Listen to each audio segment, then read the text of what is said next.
ঘরে বসে সফলতার কাহিনী তো সবাই শুনে, চলতিতেই আমি দেখছি যে সবাই ঘরে বসে ইনকাম করতেছে। তো আমিও চাই যে আমি ঘরে বসে কিছু একটা ইনকাম করি। পেজ খোলার পরে 1 মাস খুবই ট্রাই করলাম, প্রতিদিন তো চেক করি মেসেঞ্জার যে কোনো মেসেজ কি আসছে, কিন্তু আদৌ কোনো মেসেজ আসে না। বাট হঠাৎ করে একদিন একটা ব্র্যাক ইউনিভার্সিটির একটা আপু, উনি আমাকে মানে মেসেজ করে বলতেছে, আপু আপনার এই চুড়িটা আর এই গয়নাটা আমার লাগবে। তো আমার না ওই দিন যে কি খুশি লাগছিল, মানে আমার মনে হচ্ছে যে আমি যা পরিশ্রম করছি, যা কষ্ট করেছি ওই দিন, মানে ওটা ভাষায় প্রকাশ করতে পারবো না। তো অর্ডারটা নিলাম, এখন পাঠাবো কিভাবে, কারণ আমাদের তো 1 মাস তো এইভাবেই কাটছে, গয়না টয়না বানাইছি। বাট ওই যে প্রসেস কুরিয়ার সাথে যে একটা অ্যাডজাস্টমেন্ট, ওটা তো ছিল না। যখন কুরিয়ার সার্ভিসের সাথে মানে কুরিয়ার ম্যানদের সাথে কথা বললাম, অফিসে কথা বললাম, তখন ওরা আমাকে বললো যে আপনি সমস্যা নেই, আপনার একটা পার্সেল হলে একটা পার্সেল বাসা থেকে এসে নিয়ে যাবে। প্রথম ডেলিভারি পাঠানোর পরে ওই যে পাঠানোর পরও একটা টেনশন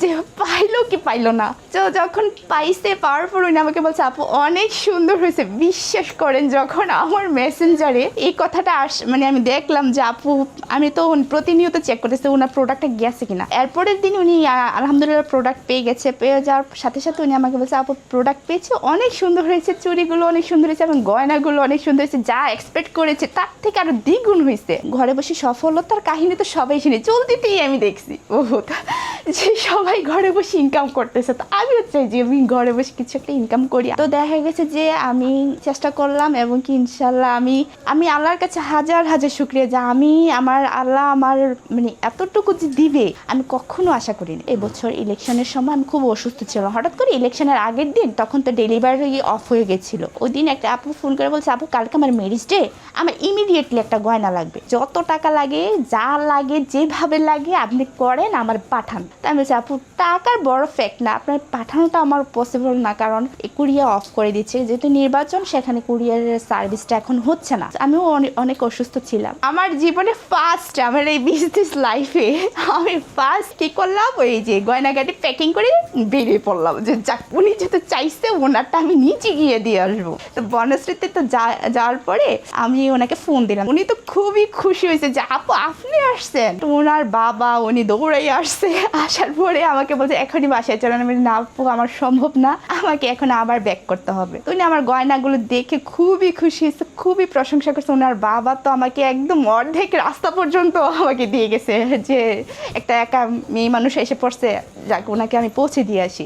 আমাদের বিজনেস যখন 4 মাস রানিং চলে, তখন একটা পহেলা বৈশাখ, আমাদের মাটির গয়না তো পহেলা বৈশাখে কি পরিমাণ সেল হয় সেটা তো আর বলার মতো বলার বাকি থাকে না। তো দেখা গেছে যে বানাচ্ছি, স্টক আউট হইতেছে, এমনও সময় গেছে 1 মাসও মানে সেল হয় না। কিন্তু যখন সেল হওয়া শুরু করে দিছে, মানে যখন এটা আমার পোস্টগুলো মানুষের কাছে পৌঁছে যাওয়া শুরু করে দিছে, আমি পোস্ট যখন পেজে দেওয়া শুরু করি, যেই দিন পোস্ট দেই এরপরের দিনই আমার এটা স্টক আউট হয়ে যায়, আমার স্টকে থাকে না। হুট করে একটা আপু আমাকে কল দিয়ে বলে, আপু আপনার স্টকে যা যা গয়না আছে আমাকে ছবি পাঠান। তো আমি ওনাকে ছবি পাঠালাম, স্টকে এগুলো অ্যাভেলেবেল আছে আপু, আর নাই, কারণ পয়লা বৈশাখ তো এখন আমাদের সবই স্টক আউট হয়ে যেতেছে। তো উনি বলছে যে আচ্ছা ঠিক আছে, আমাদের একটা ভাইরাল একটা গয়না আছে, উনি ওই ভাইরাল গয়নাটাই চুজ করে যে এই গয়নাটা আমার 35 পিস লাগবে। 35 পিস গয়না, বিশ্বাস করবো উনিদের খানা দানা কিছুই খাইনি আমরা বলছি যে আমার কথা, আমার বিজনেসের নীতি হচ্ছে কথা কাজে মিল থাকতে হবে। ভোর 4টা হয়ে গেছে, এই 4টা পর্যন্ত আমরা কাজ করলাম, 1 ঘন্টাও ঘুমাইতে পারিনি।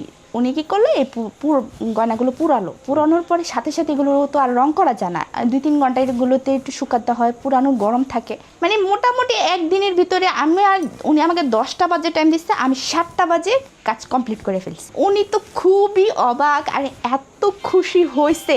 আমার ওই দিনের সারা রাতের যে কষ্টটা এক নিমিষে শেষ হয়ে গেছে, মানে আমি যা কষ্ট করছি সব শেষ, এরকম মনে হয়েছে। পহেলা বৈশাখে তো আমরা মেলা করলাম, করার পরে তো আর অত মোবাইলে এই ঘাটাঘাটি করতে পারিনি। এরপরের দিন যখন মোবাইল স্ক্রল করলাম, আমার গয়নার ভিডিও যখন দেখলাম, সেলিব্রিটিরা যখন পরে লাক্স ব্র্যান্ডের যখন আমার মাটির গয়নাগুলো শো পড়তেছে, আমার যে খুশি, আমি আপনার ভাইকে ধরে বলতেছি যে আমার যে কি আনন্দ লাগতেছে বলার মতো না, যে কি বলবো, ভাষায় প্রকাশ করার মতো না।